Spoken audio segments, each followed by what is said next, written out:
episode here at Happiness is a Healthier Habit with me, your nutrition coach. My name is Jackie Poole, and I'm so glad you're joining me today. I hope you are enjoying this wonderful start of July. This episode actually is going to come out right on the 4th, so I'm sure you're going to be enjoying some grilled good burgers, some lots of good yummy food and treats. It's always a great time to celebrate freedom. And I do want to start with an announcement today. If you are not subscribed to the newsletters, please subscribe, because this month the letters are going to be more on mindset and how to change your way of thinking to get the results that you're looking for. If you're wanting to lose weight, if you're wanting to, get into better habits, because this episode and this show is about life, it's about mom life, it's about everyday struggles that we all go through. And sometimes our mindset is not where we need to be. Like people like to say, we fall off the wagon, seasons happen, we get off track, and it's really hard to get right back on track. And so in July, I will be sending more mindset tips and how to overcome some hurdles and really start thinking, kind of coaching you on some things that you can start working on now on your own with yourself, so you can start making progress right away. And so with that being said, today's episode is going to be about, once you get that weight off, how to keep it off, and really 8 ways to just really easily maintain your weight. I'm not talking about a trained athlete. I'm not talking about a marathon runner. I'm talking about your everyday mom life, going to work, your 9 to 5, keeping up with all your kids, with the stress, without compromising and going overboard, right? Without thinking about it, because we don't always want to be worrying about, what if this happens? What if that happens? What if I gain the weight back, right? With these tips, that is not going to happen. And especially if you subscribe to the newsletter today, this month's tips are also going to be helping with your mindset. So it's all going to go hand in hand.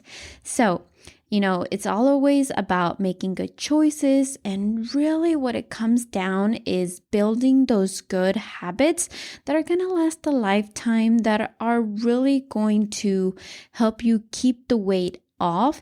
And it's really the best thing about it. It's simple. It's not all of these crazy things that you have to do. There's no diets involved. There's no macro counting. It's just intuitively, building those habits to maintain a healthy life, because that's what we want. We want health, and that's really the most valuable thing that you can have, because once you don't have health, nothing else matters. The only thing that would matter, not the amount of money you make, now all the things you have, you are going to want to get your health back. And so why not start now with really easy habits that are just going to make it super simple to add on your everyday life. And so number 1 is going to be making sleep a priority. That is always a number 1, and it's very hard for moms to have that, no matter what stage you are in life as far as kids. I remember when I was in high school, and my brother was also about to go into high school. My mom would stay up in the middle of the night, because I would come home from work and do all these things. And sometimes my brother would be out, being with his friends late at night, and my mom would have this curfew, and she would stay up She couldn't sleep, worried. She would call, text, and sometimes, my brother wouldn't answer right away, or he's like, I'm on my way. And it was like 2 hours later, he still wasn't home. And so no matter what stage in life, if you have an infant, if you have a teenager, there's always going to be times where sleep might hinder or, might fall off, but always making sleep a priority, always shoot for those 7 to 9 hours each night. That's always going to help, because if your body's rested and full of energy for the next day, you're going to be able to perform. You're going to be able to say no to the cravings, or you're going to even not have cravings. Sleep has a lot to do with the choices that we make. And so making it a priority, making it important and part of our daily lifestyle will always be beneficial, especially if you're trying to lose weight. Number 2 is take more walks during the day. Now, walking for me has been something that I've enjoyed so much, and it's just something that I love to do. And I know it's not everybody's cup of tea, but it's become a family thing. It's become a thing that we do in the mornings, especially right now with the kiddos being home and giving them things to do. Starting with a walk with them, they are enjoying it. These past weeks that my husband was home out of surgery, these past 2 weeks, he was actually walking 3 miles after his back surgery, just to get his body warmed up. He would wake up stiff, and so it would really loosen up his body. And he was taking my son with him. So my son is 8. He's going to be 9 in December. And so he is already used to getting walking, really enjoying walking. And 3 miles for me, that's a really long walk, especially for a young one. But getting him with those values and those already habits embedded in them. And it's just a great way to, form a relationship with your son, with your family. It's really nice to do that, especially because we're not going to see him. He actually started work today. And so he's in the car industry. So they have a lot of hours that they put in. So we are definitely going to miss them. But walking is something that we are all used to. And it's definitely a great step. Especially, take the walks outside. Take them out on nature. Just take different routes, different things. And always, include somebody to come along. It always makes things fun, especially it's going to add accountability and just something to do, right? It doesn't have to be anything strenuous, but just changing things up as well. Walking is definitely one of my top for maintaining your weight. Number 3 is going to be really assessing yourself, right? Where you are in your journey and where do you want to be.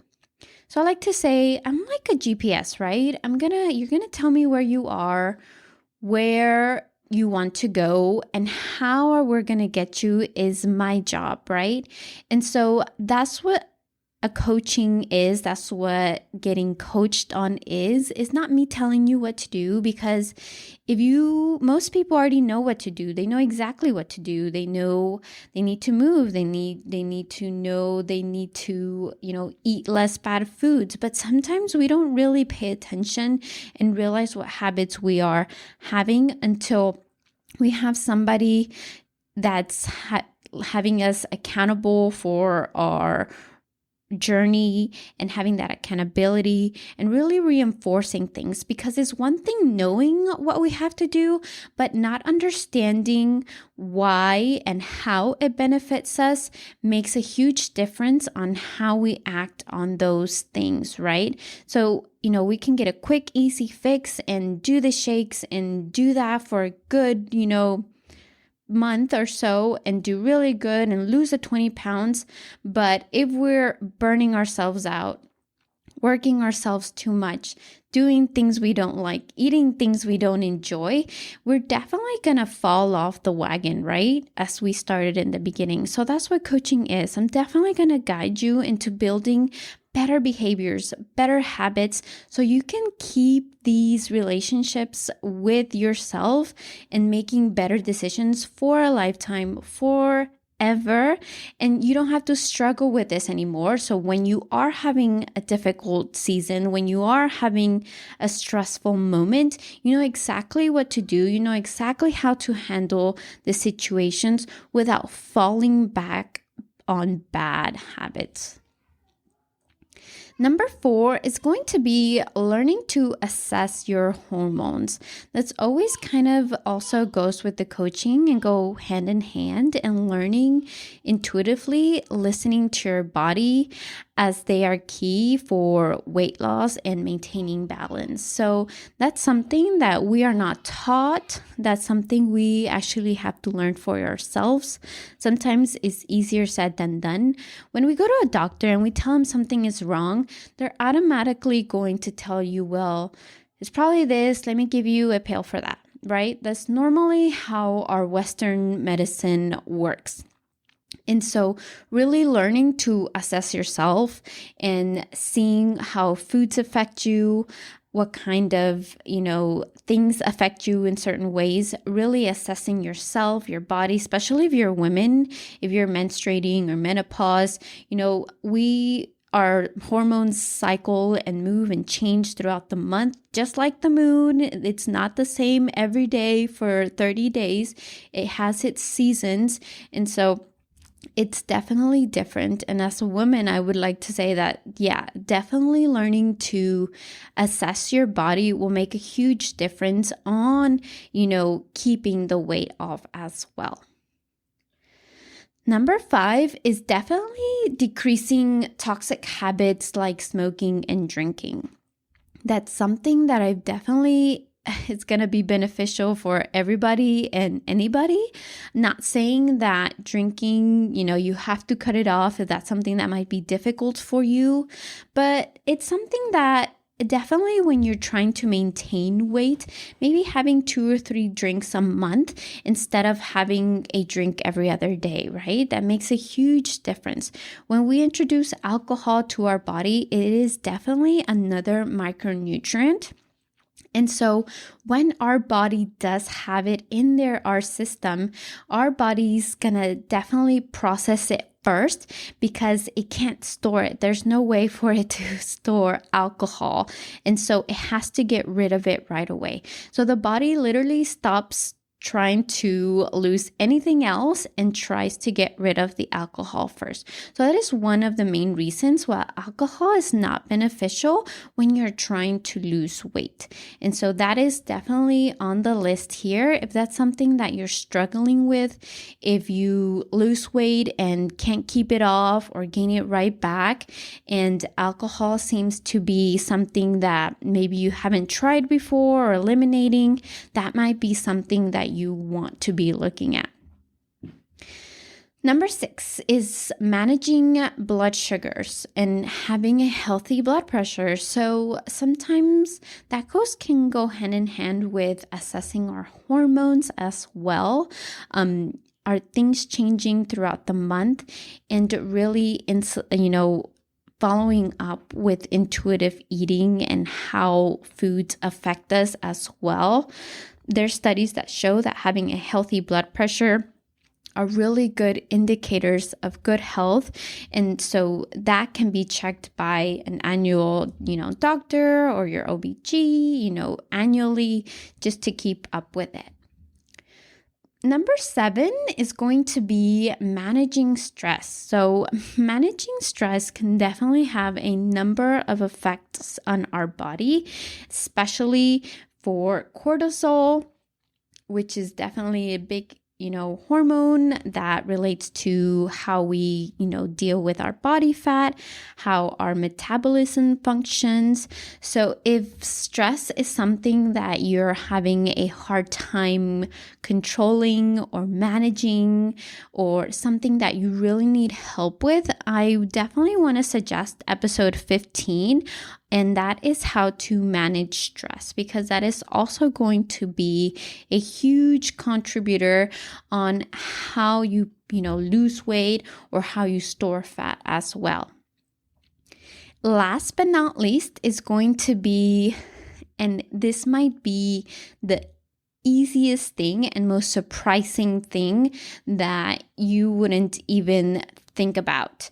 And that is sticking to whole foods, right? As much as possible, and what do I mean by whole foods? I mean less ultra processed foods. So for example, we have an avocado, right? And avocado, they sell sometimes packaged guacamole already. So that's somewhat processed, right? It has a barcode, it's mixed, it has things in there. So it was semi-processed. But now let's go to something a little bit more processed, but kind of the same concept, right? So you have wheat, and then we turn it into like oats, right? And so that's somewhat a little bit of a longer process because it has to be, turned and made into the oat itself.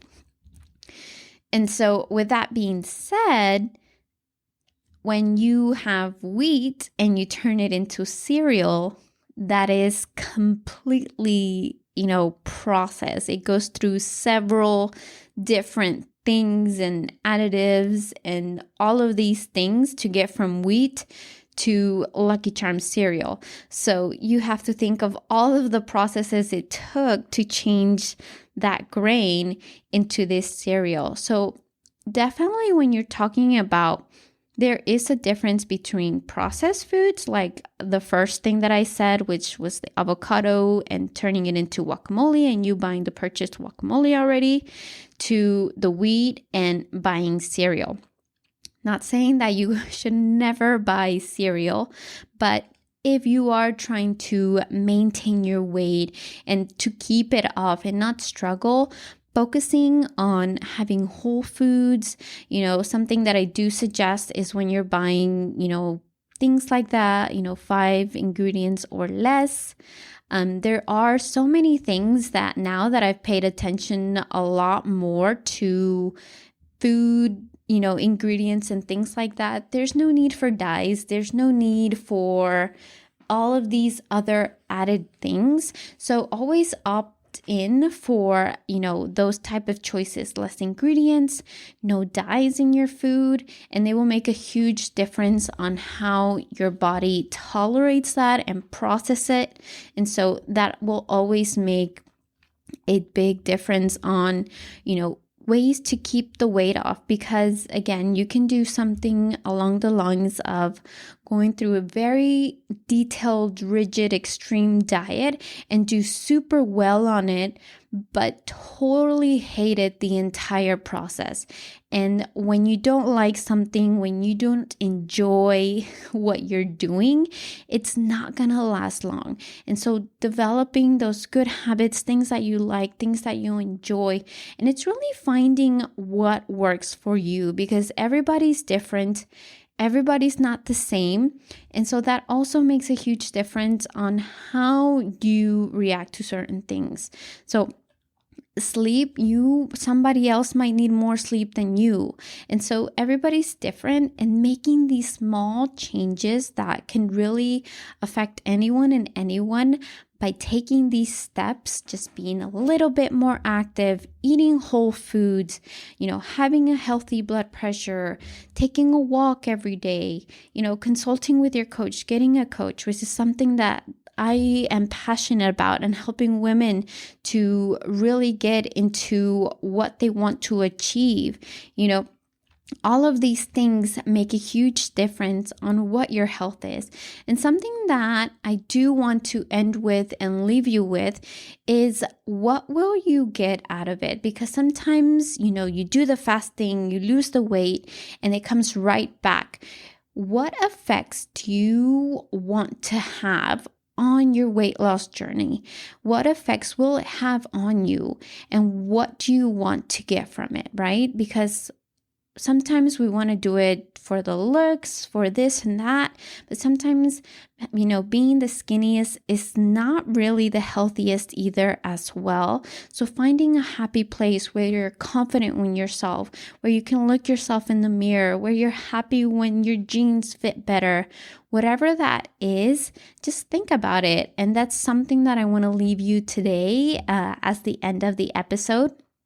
Again, I do want to remind you, July's emails are definitely going to be more mindset more than nutrition, because I feel like I haven't touched on that a lot lately, and I felt like it's half of the year already. We're in a great time to kind of get back on our mindset and really focus on that as well. So if you haven't subscribed, please do.